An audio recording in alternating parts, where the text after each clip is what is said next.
Pastor Rob McCoy is the senior pastor at Godspeak, Calvary Chapel in Thousand Oaks. He was also 2 terms? Council member, and then I was a service member. Yeah, 2 terms council member in Thousand Oaks and the mayor of Thousand Oaks. So he knows of which he speaks. So welcome to the stage, Pastor Rob McCoy.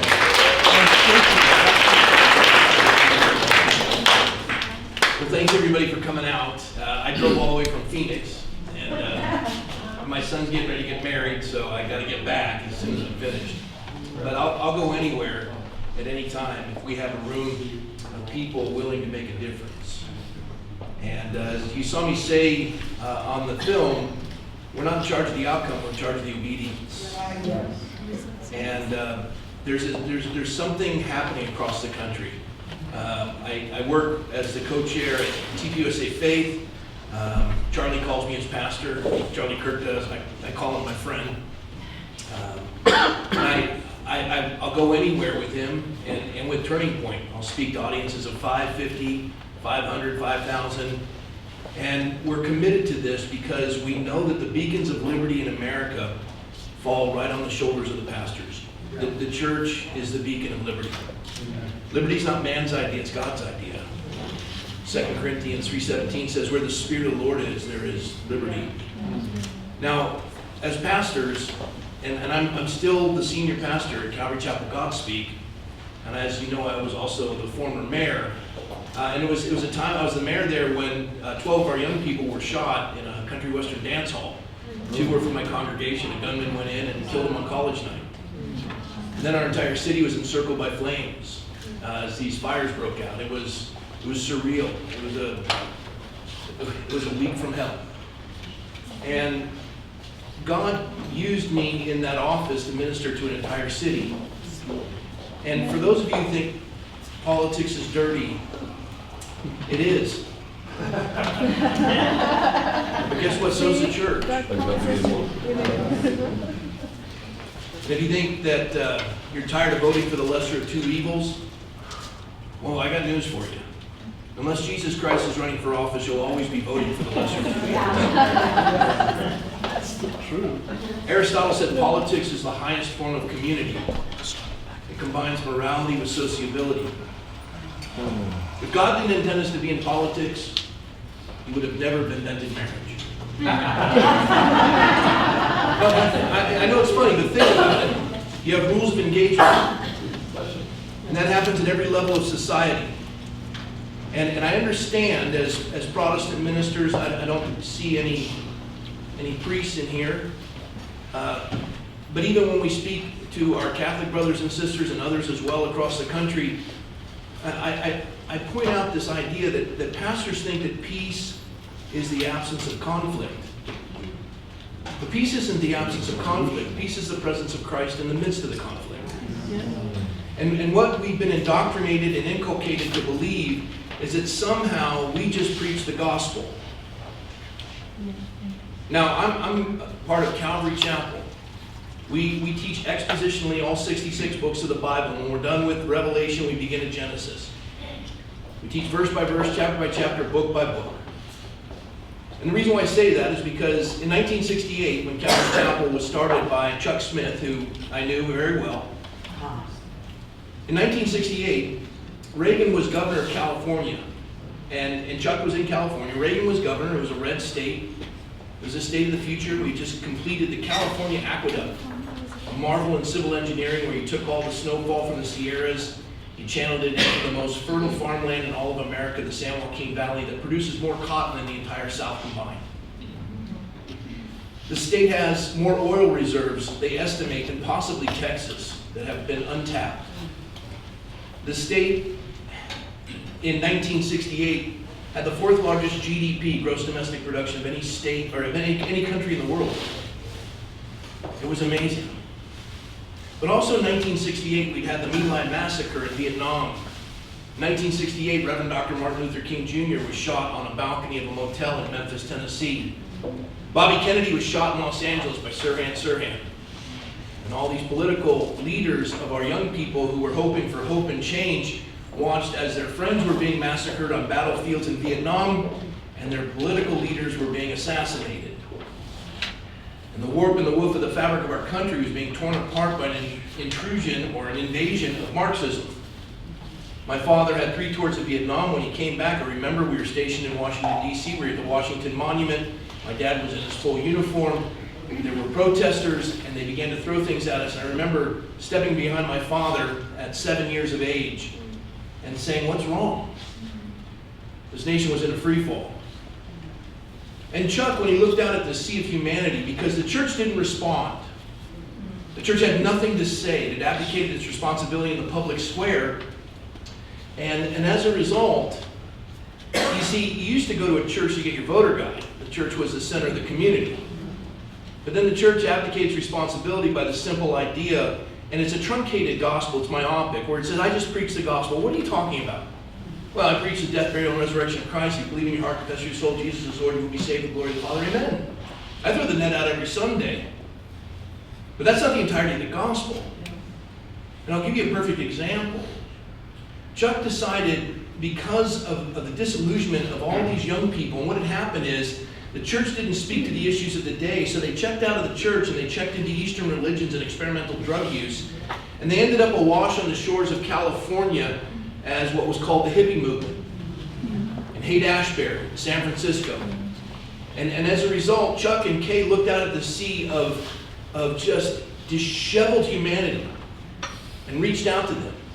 They brought in syncopated rhythms into the church, which many thought were demonic. Maranatha music. And they began to teach the Bible verse by verse, chapter by chapter, book by book, keeping the main thing the plain thing, and the plain thing the main thing.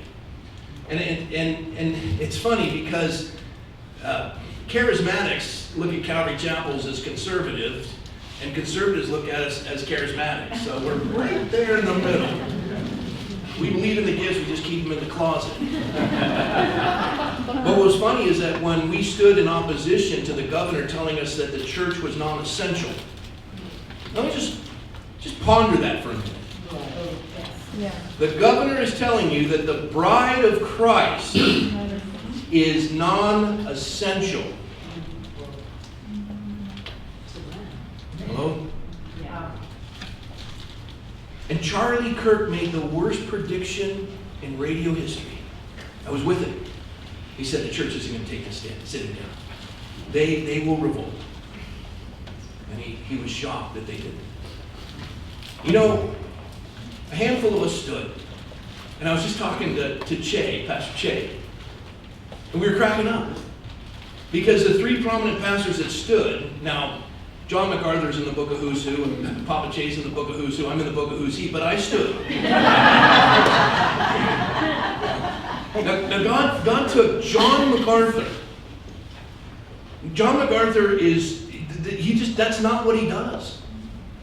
And he took Che on. Now, we're talking theologically total polar opposites. I think John would say you're a heretic. Yeah. And you probably, no, I'm kidding. And I stood, and I remember I walked in and saw Pastor John and his wife eating in a pizza parlor in Camarillo. He lives there because he didn't want to be in the desert where his church is. And in Camarillo, I walked in, it was the only one open. I said, Pastor John, I'm Rob McCoy. He goes, thanks for standing with us. And I said, well, candidly, Pastor John, we stood before you did. And he said, oh, that's right. I said, I felt like the 101st Airborne, when we were surrounded at the Battle of the Bulge, and then Patton relieved us. You're Patton, and I'm glad you came to the fight. And we laughed. But it's interesting what God did. He took the entirety of the theological spectrum, and he showed you that anyone can stand. Now, I have differences with Jay, and he has differences with me. But when I'm in the battle, and I look to my right and I look to my left, I don't see Calvary Chapel guys there. Jay was there. John was there. Jack Hibbs was there. I can name on one hand the number of folks who stood. And it came at a cost. I have 2 contempts of court. I was brought before the judge. I was fined $3,000 a day every time the doors of the church were open. Amassed $300,000 in fines. I was threatened with prison. They named me and 1,000 congregants or visitors. It came at a cost. And the judge asked me in my second contempt hearing, he said, "Counselor, would you ask your client about the second commandment?" And I had the judge quoting scripture. And I said, "Judge, I can answer that, sir." I said, "The second great commandment is love your neighbor as yourself." I said, "Judge, I do love my neighbor. I love the 65% of the small businesses that will never reopen because of your draconian orders. I love the elderly who had to die alone. I love the children whose schools have been shuttered. I love the abused who've been quarantined with their abusers. I do love my neighbor, Judge, and it comes at a cost for me. And this is a kangaroo court, and you know it. Congress shall make no law respecting the establishment of religion or prohibiting the free exercise thereof."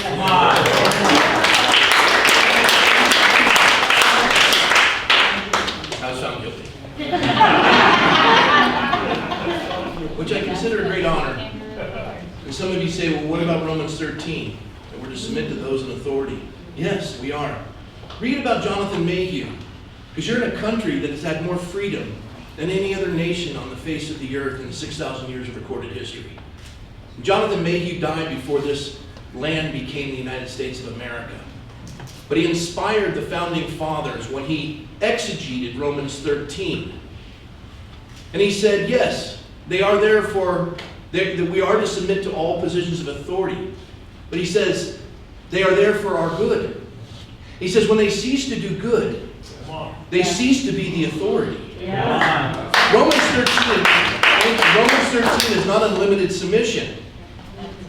Do you submit to your parents when they're beating you? Do you submit to your husband when he's beating you?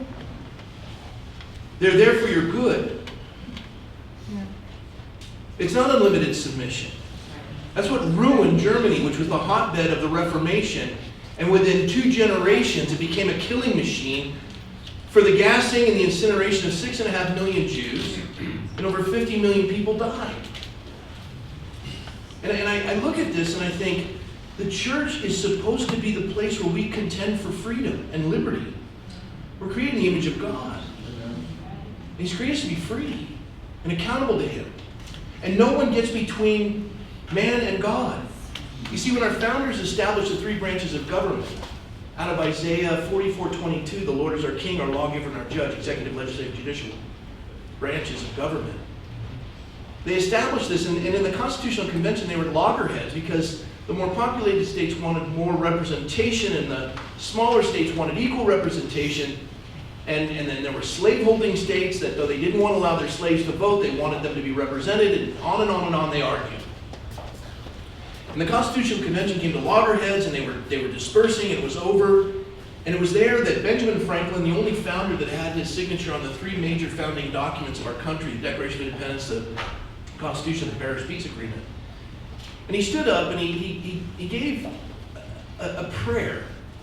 He says, have we forgotten so great a friend, though a sparrow fall from the sky? Can we even venture to establish a government without his aid and his help? During the war, we met here continually for prayer. Have we forgotten so great a friend?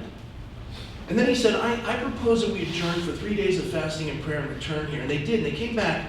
And on the return, they established for the first time in world history a bicameral legislature, where you had the upper house, which was the Senate, and the lower house, which was the Congress, the House of Representatives. And the way they did it was this. The lower house, the House of Representatives, they were your representatives from your district. And it would be based on the size of the population, and each a certain amount of population would be granted a representative. And that lower house was the most powerful branch of the government. The upper house, the 2 senators, were appointed, not elected, appointed by the House of Representatives, the ones we elected. And then the Electoral College was based on our representation that they would vote for the president, and then the president would appoint the Supreme Court, the judiciary. So the most powerful branch of government, the one that we directly elected, was the lower house, the House of Representatives. And to make them the most powerful branch of government, they gave them the purse strings. They were in charge of the money. And you think of the eloquence of the Declaration of Independence, when in the course of human events it becomes necessary. That's just so beautiful. We hold these truths to be self-evident.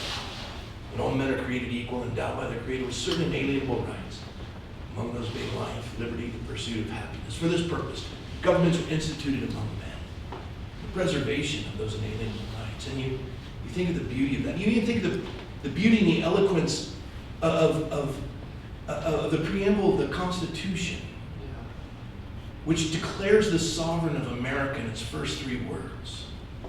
We the people of the United States, in order to form a more perfect union, do ordain and establish this Constitution.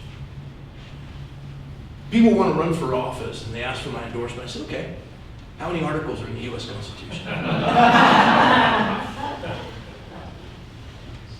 If they can't answer, I say, why in the world would I elect you? That Constitution doesn't give us any rights.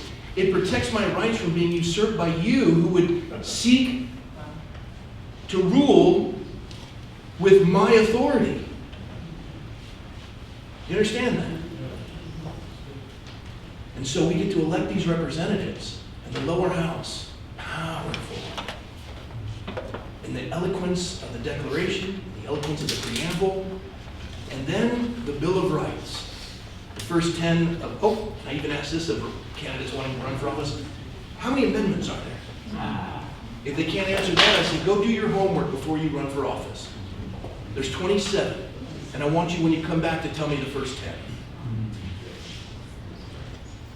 The very first amendment, the first 16 words, it wasn't eloquent, it wasn't poetic, it was angry and prohibitive. Congress shall make no law respecting the establishment of religion, nor prohibiting the free exercise thereof. Saying, in fact, to the lower house, don't you dare get between man worshiping God, ever. Now, what's amazing to me is the division in the church when it comes to the simple idea of standing for the second greatest commandment, to love your neighbor as yourself, to protect the society in which they live that has had more freedom than any other nation in the history of the world. You ride in an elevator, it was invented by an American. You fly in an airplane, it was invented by an American. You enjoy electricity, it was invented by an American. You enjoy air conditioning, thank God in Nevada, it was invented by an American. You enjoy the internet, it was invented by an American, not Al Gore.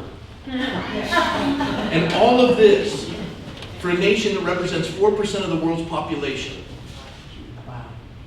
As Papa Che was sharing with the pastors in the previous meeting, speaking of his father being born within today is the capital of North Korea. Tonight you go home and you Google you Google the Korean Peninsula at night. Yeah. The north is dark and the south is lit with industry. And when the 38th parallel was established at the death of 37,224 U.S. American soldiers, and they established the 38th parallel, the South didn't get all of the farmland. They got the worst of the peninsula. The North got all the arable land, all the farmland. But the South got something the North didn't, freedom. I was just in Korea for Build Up Korea. Young people love America more than Americans do. They're rooting for you, and they're wondering why the church is silent. All the church talks about is the end times, as though, and we're pre-trib, pre-millennial at Calvary Chapel. And many Calvary Chapel pastors won't watch this video because Eric Metaxas talked about the rescue rapture. And they were so offended by that. I wasn't offended. Anyone who sees the rapture as a way to get out, it's like polishing deck chairs on the Titanic. Why build anything lasting? A society grows great whose citizens plant trees at the shade they'll never know.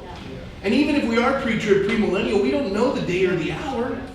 And Jesus said, occupy until I come. We got work to do. Why would we look at young people and say, I'm not going to fight for a future for you because it's all going to hell in a handbag anyways. And you're saying that the Antichrist has equal power to God? That somehow he can't be stopped or delayed? It's almost like self-fulfilling prophecy. We're to contend for their future. To look at a young person and say there's no hope? Hope of heaven? That is true. But why can't we contend for generations to come? Why do we use our eschatology as justification for apathy and inactivity? A tertiary theological position that we be, and what offends you reveals you. You won't come and watch this movie, and by the way, he's apologized probably now publicly 7 times, putting out videos, but it still circulates. And we don't have that luxury right now. In 20 years, these kids who are being mutilated, and I said this earlier, their bodies are being mutilated, and it's not, a man will never, ever, ever, ever, ever, ever, ever, ever, ever, ever, ever, ever become a woman.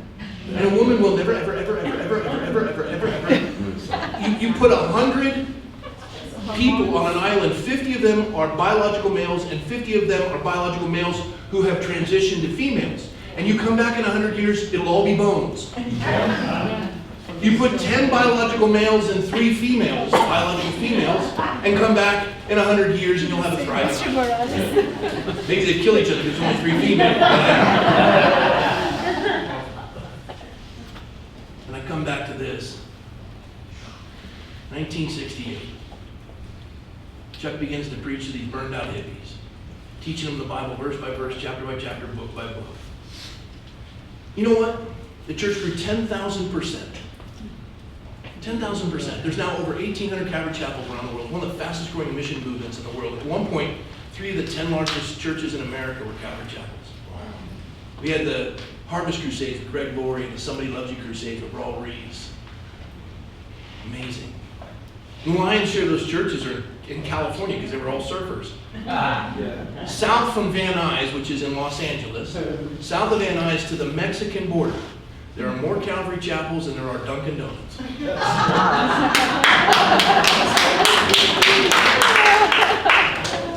So with that evangelism and the 10,000% growth and the lion's share of those churches in California, how's it affected our Golden State? Because Chuck avoided politics. We no longer have the 4th largest GDP. We now have the 5th, maybe 6th largest GDP. We have the highest sales tax, gas tax, income tax, corporate tax. That's right. Highest gas tax. I said that. It's painful. And here's the interesting one. We're the authors of no-fault divorce that Reagan signed into law and decimated marriage across the country. We're the authors of transgender bathroom bills, the most secular, progressive sexual education curriculum you've ever seen. I can't read a page of it in a church. It would nauseate the congregation. And here's the kicker. Abortion was legal long before 1973 in California.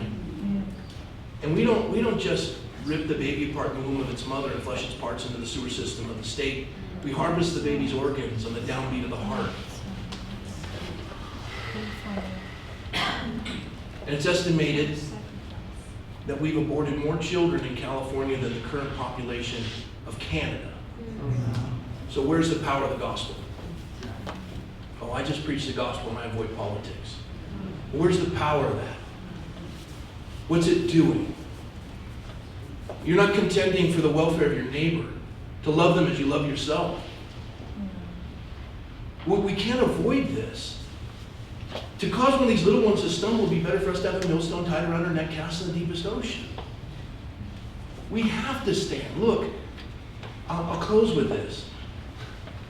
I was ready before COVID, 4 months before COVID, to retire. I wanted to drink with an umbrella on a beach somewhere. And I wanted my dream job to collect shopping carts. It's just mindless. Ministry would be great if it wasn't for the people. And I was ready to retire. I didn't expect to be the poster child of defiance of tyranny. I didn't expect to be brought before a judge. I didn't expect to have death threats. I didn't expect my car to be keyed or my windows to be broken or my church to be vandalized. I didn't expect to be spit on and have fecal matter thrown at me. I didn't expect any of that. But guess what? This has been the most fruitful season of my Christian walk.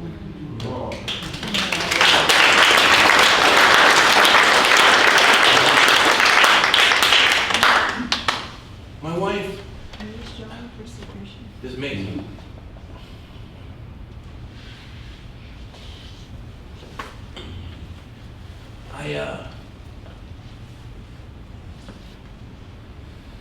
it all came to a head.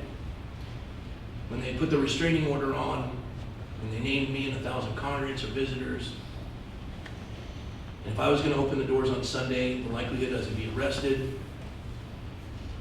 And that day was approaching quickly. I tried to get away with my family up at my in-laws' lake house up in Northern California. I had this unbearable pain in my left shoulder. I couldn't move, I couldn't sleep. I've never experienced anything like it. I've had back surgery. This was worse. I couldn't breathe. And I had to get back for the Saturday meeting to talk with the elders, but I needed to call the attorney. And I called him, and his name's Bob Tyler. I said, Bob, I got to ask you, what's going to happen if I defy the restraining order? Just legally tell me everything's going to happen. I had a legal pad, and he began to tell me. I filled a page and a half of consequences. Lose my house, lose the church, on and on and on. My son would lose his NRTC scholarship, on and on and on. My chest was tight. I was scared. We're all scared.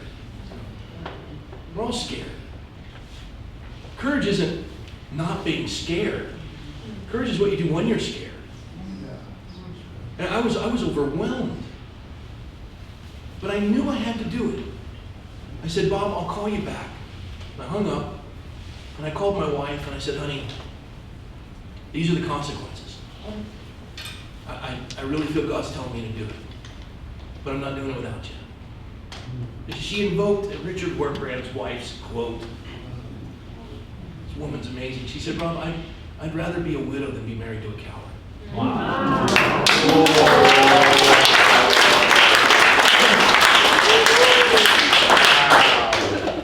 So I had what I needed to do. I called my kids. They said, Dad, do it. I said, son, you could lose it. Do it, Dad. It's for my generation. They're looking for heroes, not retirees. Come on.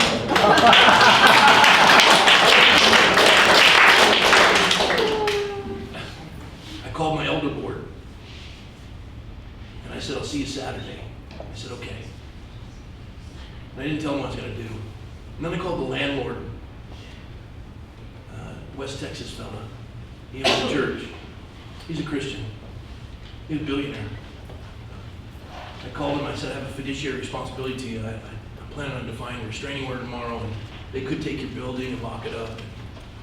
I'll never forget what he said. Forgive me, but I'm going to quote it verbatim. He said, Rob, we gave that church to the Lord a long time ago. Go kick their ass.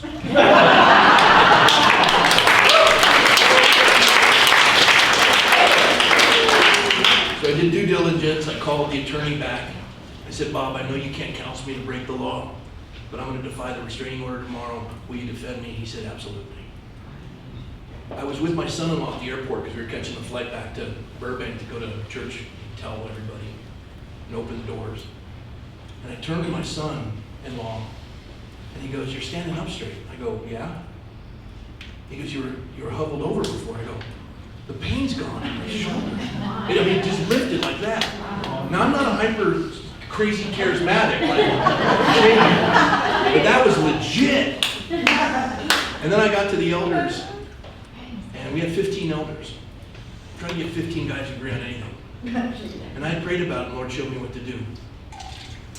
I said, fellas, I'm planning on violating the restraining order tomorrow. And we need a unanimous decision to do that. And I know you all have a fiduciary responsibility and you face the same consequences I will. And I said, and I understand that. I said, so when we vote, I want you to know something. In front of you is my letter of resignation if we decide not to open tomorrow. You're going to need to find a new pastor. And I love you guys, and it's not personal, but I can't live with myself if we don't do this. And it was unanimous, except for one guy who's an attorney, and he couldn't do that. We needed him to defend us. It was all cool. And I'll never forget when I showed up that Sunday. You remember they named me and 1,000 congregants or visitors? Our church on a good Sunday had 350 people in it. I showed up.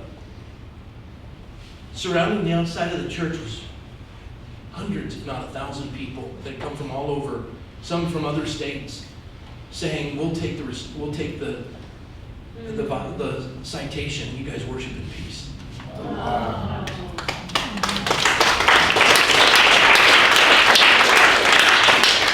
Last two things on that.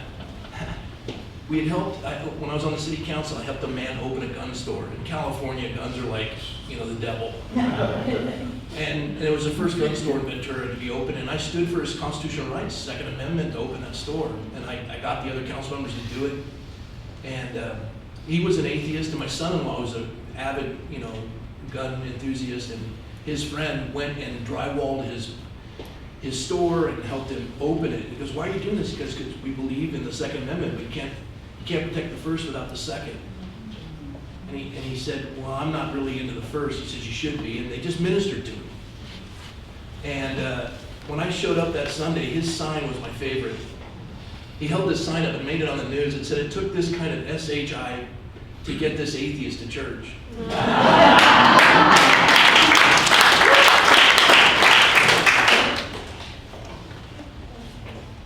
For 15 months, he sat in the second row of the church, and I had the privilege to watch him come to Christ and baptize him. Our church has grown 400% since we opened the doors and defied tyranny. We baptized twice as many people in that amount of time as the attendance of the church was prior to that. You're not a coward. You're more than a conqueror in Christ Jesus. Yes. You saw the picture of Martin Niemöller, who stood with Dietrich Bonhoeffer. Martin Niemöller didn't always stand with Dietrich Bonhoeffer. He was a World War I submarine captain. And he stood with Hitler and he realized he was wrong. And when he gave him a chance to stand, he did.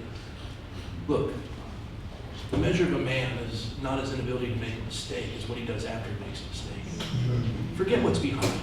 Let's strive for what is ahead. Let's take hold of that for which Christ Jesus took hold of us. Let's win this.